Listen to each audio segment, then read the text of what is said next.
This is Healing with Haley, episode 14, You Fired. Is it possible that you are the cause of your own suffering? Are you thinking thoughts that are preventing you from taking your life to the next level? My name is Haley Kirk. I'm a life coach, mom, entrepreneur, fierce friend, here to show you how to be the hero of your story. Welcome, you guys. It has been a while, and I am so happy to be doing this podcast and speaking with all you lovely people. So guess what? I'm going to give you the scoop. I got fired today. And I have so much to say about this. And I really want to kind of coach myself through it. I guess like in general terms, the reason I got fired was because I wasn't performing to their standards. There were customers complaining and escalating about my son in the background. And granted, he's 18 months old, so he needs a lot of attention, diaper changes, exploding, crying, hungry, falls down the stairs, all those things, right? So I am very distracted from the job that I had. It's a work-at-home position with taking phone calls. And so I got fired because of my performance. And even though I was meeting close to the metrics, it didn't matter because they were wanting it to be at a higher standard and had told me previously that I needed to improve. So, my brain could go into that's not fair. How could they? How can they not be understanding? I have a child. This job means this and this to me.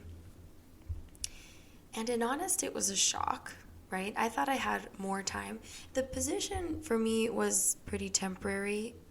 It felt definitely like something that was temporary for me. And I didn't know how temporary. It was a position I got out of necessity. And it's kind of crazy. This week, I had a big win in my coaching business. And then that same week, I get fired. And to me, I can't help but think that's not a coincidence. That is all my manifesting that I've been doing daily since almost a year now. Almost a year now, I've been priming my mind and getting myself in the right energy and beliefs and thoughts to get me to where I want to be. And the universe is like, no. The quantum realm is like, no, Haley, this isn't aligning with what we're manifesting. Get out. And I couldn't agree more. I have been playing safe and playing small. And, in retrospect, when I got this position, the HR person told me that my interviewer said, this girl is so overqualified for this position. And that was one of the best interviews, if not the best interview I have ever had. And when I heard that, it was almost a dig. It was almost a dig because I knew I could do better. Meaning, I knew I wasn't reaching my full potential and I was doing something I was familiar with and that was convenient and that was safe. Now, looking back even more throughout my experience at this company, I one time had a customer who was, being snarky. Thought, I totally know. That's a thought I could change. But he said, open quote, you know what? You need to go do something better with your life. And then he hangs up. And that hurt me. Why? Because I believed it. I believed it. He was right. He was my Buddha in that moment because, yes, I believed that 1000%. I don't want to live my life in a call center taking phone calls. No. I was destined and meant to do bigger and greater things. I want to serve people in a much grander, holistic way than let me send you some documents in the mail, which are great things, right? We need those people to help us with those things. We need people to, I think about all of the beautiful things that people do to support me in my life, right? Like, there's someone out there pulling the trigger for the electricity and the water, and someone takes out my trash on Tuesdays and Fridays. Someone cleans the roads, someone paves the roads, I saw someone fixing the electrical units for the red lights this morning. And that keeps us safe, and someone's automating those lights so that traffic is safe and smooth. There's so much around me that everything is just supporting me in my life. And what am I going to do about it? I don't want to play small anymore. This experience gave me the fire under my booty to get things done. Make it happen. So that was one experience that I had. And the other experience was, there's something about me that has so much resistance to telling people I have to go to the bathroom or ask for time off. There's so much resistance in me to do those things. And I understand a little. I could logically kind of understand the reason for it. But honestly, for me, I come from a standpoint of, do I get the work done? Is it completed? Did I do a good job? All these other details it's frustrating. And that's why for me, I don't operate well in an environment that's telling me when to eat and when to go to the bathroom. It feels inhuman. I don't feel human. And I understand its purpose. It's just not for me. And I need to start being more honest with myself. And what is very scary for me is the uncertainty. And I am now being required to take that big leap of faith and put all of my energies into my goals. Now I have no excuse. I have been asking and wanting more time with Israel. Now I've got it. I have no excuses now. I get to be intentional with my time. I get to dictate what I do with my time now. And it is honestly a little scary. I've kind of liked being under the microscope, I guess, or being told what to do in a way. Because then I'm not really all that responsible. Someone else is telling me what to do. But now I'm responsible for the actions that I take moving forward from here. So, what are my takeaways? Takeaway number 1. No matter what happens to you, you get to choose your reaction and how you show up, right? So I clock in for work today, right? Then I get a message from one of the head general people. And they say, go into meeting after your call. And I'm like, uh-oh, something serious. And then, they tell me the news. And then at that point, I made a decision in my head. And I said, how do I want to show up in this circumstance? Do I want to show up defensive? Well, no, because I know everything that they're saying is right and accurate. And there was shock value, sure. So what I did is I just accepted. I accepted what was being presented to me in the world. And it was amazing. It was very zen. It was so zen because I was like, wow, like, how do I want to feel about this? Or how am I feeling about this? And a little bit of me is just shocked. And then the other part of me is like a breath of fresh air. Like this thing that I dread every day, even on the weekends, I don't have to dread anymore. It was almost my crutch. I was using it as an excuse to not accomplish what I wanted. And now it's been lifted. Now who do I have to blame? Me. Me again. Hey there. The other takeaway I have from this is don't play small. Don't choose the easy route just because it's easy. I'm all for working smarter, not harder, but I'm not for working easier just because it's easy.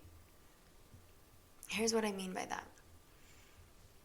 If you knew you could get the same result with less effort, of course you would choose the road with less effort. But if you're just choosing the road because it's easier and not getting you to the result that you want, you're cheating yourself. You're lying to yourself. And the other takeaway I have is to be proud of the failure. Be proud that you failed. And this idea comes from Sarah Blakely, the CEO of Spanx, and her father would actually tell her and her brother at dinner, like, what did you fail at today? As if it was something noteworthy and to be proud of, which is quite amazing. And I mean, the emotions that come up, right? Uncertainty came up for me. I also felt calm, shocked. Then I started to feel hungry. It was amazing. You want to know what my first thought was? I want to work on my business. What? Really? All right, let's go. Now I have more time to work on my business. Isn't that amazing? I was doing something, I was committing, think about it, guys, committing 8 hours every day. And 8 of those hours, my son is awake, right? My precious son is awake. I'm missing that time. It's such a sacrifice. It's a big ask. I was saying yes to that and no to so many other things that I didn't want to be saying no to. For what?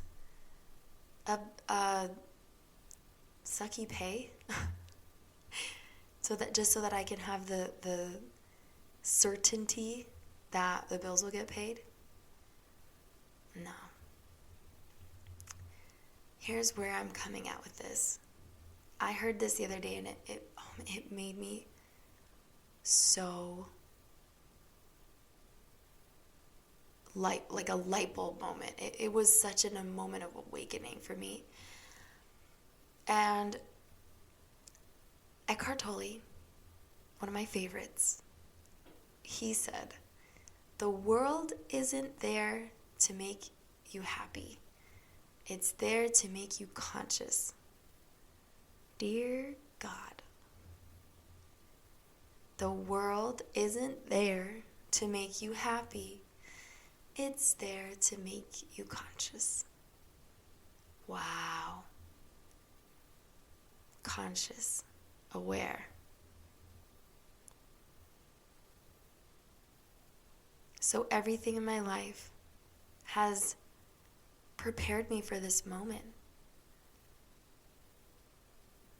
I have been doing customer service since I was 19 years old. That is so long.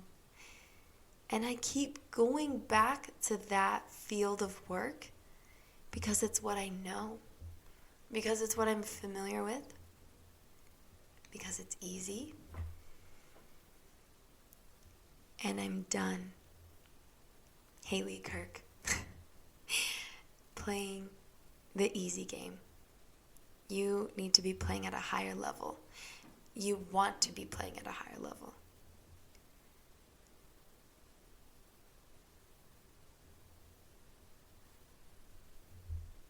And a lot of course, thoughts come about the future. What am I going to do? How am I going to provide? And here's what's interesting, is thinking about past Haley and future Haley and present Haley. And I think in these moments, asking more attention to present Haley is going to be vital. It's going to be so vital for me to say, okay, I can't do anything about what happened in the past. What can I do right this minute? Right this minute, I can share my experience with my listeners. Right this minute, I can make plans. I can get creative. I can think of ideas. Let me use this brain for what its intended purpose is, to solve problems. I love that our brains do that.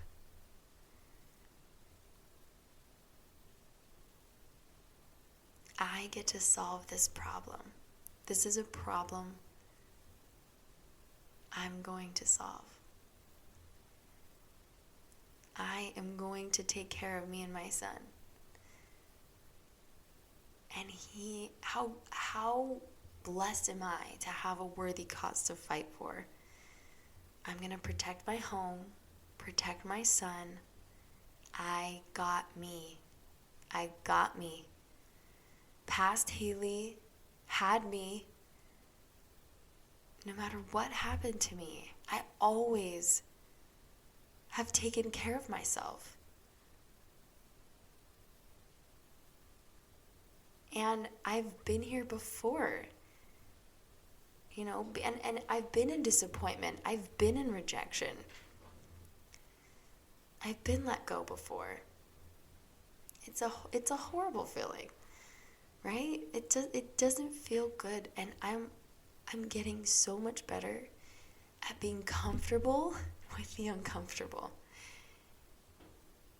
And so, for those of you out there that are struggling or have experienced some kind of rejection or shortcoming or some kind of end to something, end of a relationship, end of a career, end of life, if you've lost someone or a friend, here's what I would love to offer you. Allow all the discomfort. Allow it to be there. Don't fight it. Why would you fight it? Your body is trying to say something to you. Your body is trying to say, hey, this is what's going on for me. And we can say, okay. And this is another thought that I love so deeply about Eckhart Tolle. He says, there's a difference between saying one of two things. I am uncertain about my future. Versus, there's a part of me, there's something in me that is uncertain about my future. And the latter is so much more true. And it's so much more empowering to dissociate yourself with egoic thought. Ego presents fear. rightfully so. It's trying to protect us, right? Ego serves to keep us in survival mode, which is helpful. And other times it's not.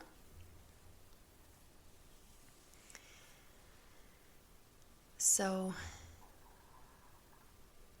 when it comes to a circumstance that pops into your life, the loss of a car, the loss of a home, the loss of money, any kind of loss or rejection, allow the discomfort.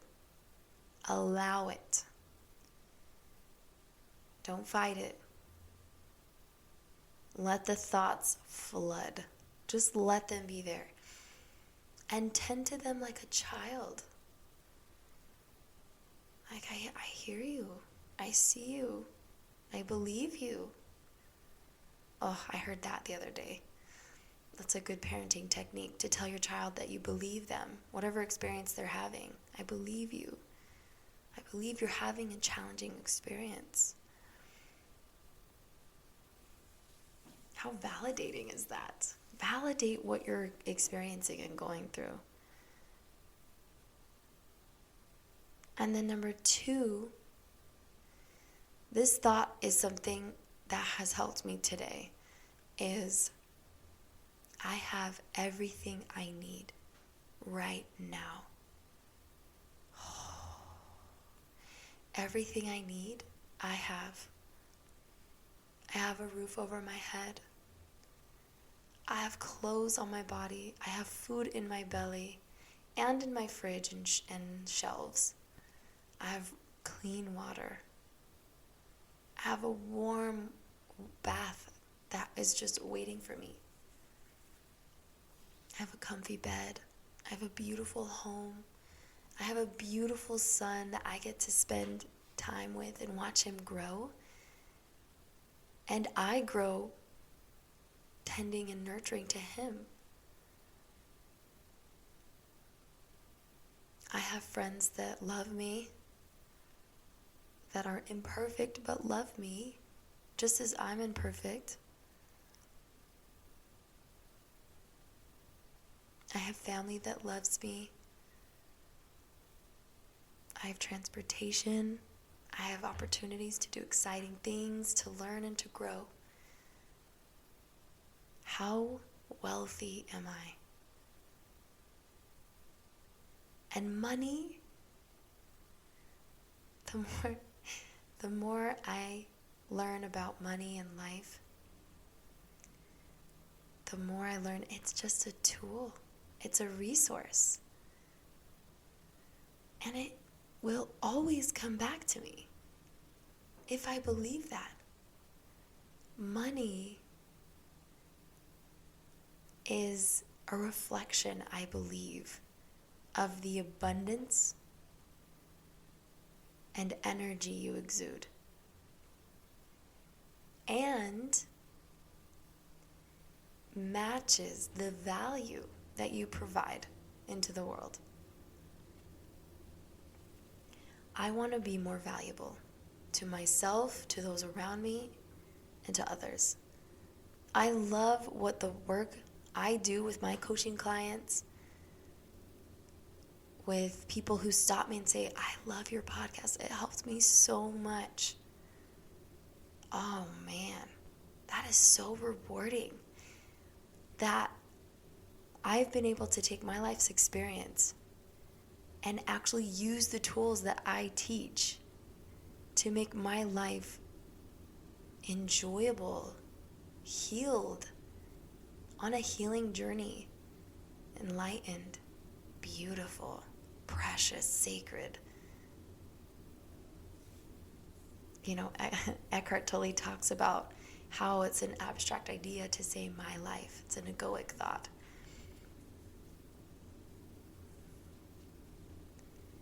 I love my life, though. I do.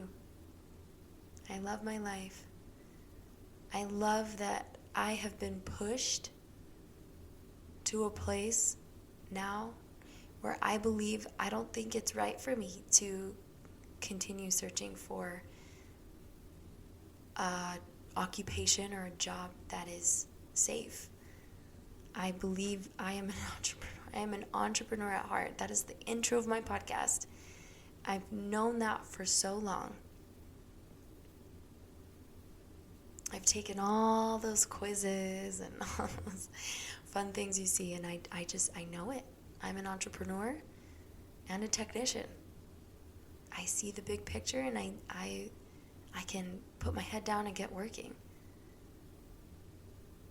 Now I just need to connect myself with the manager that can organize me and help me line it up and get organized. So anyway, you guys, now I'm rambling, so I'm going to end this here with those takeaways.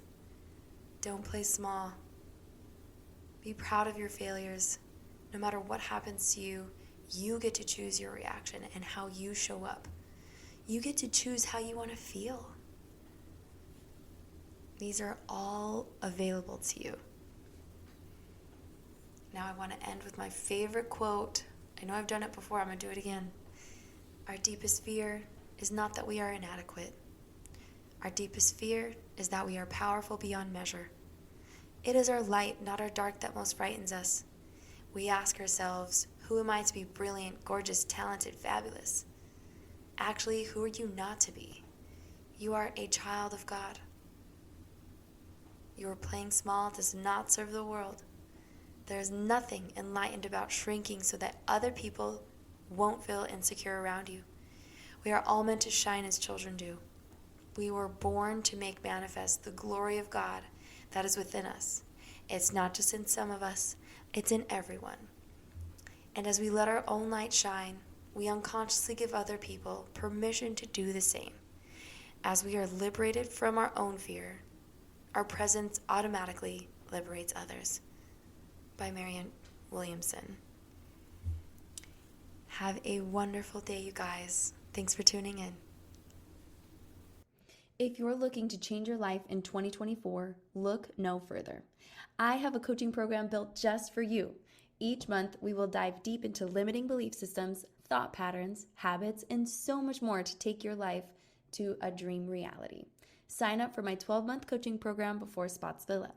I'm only taking 15 clients who are serious about taking massive action towards their dream life. I'll see you in the program.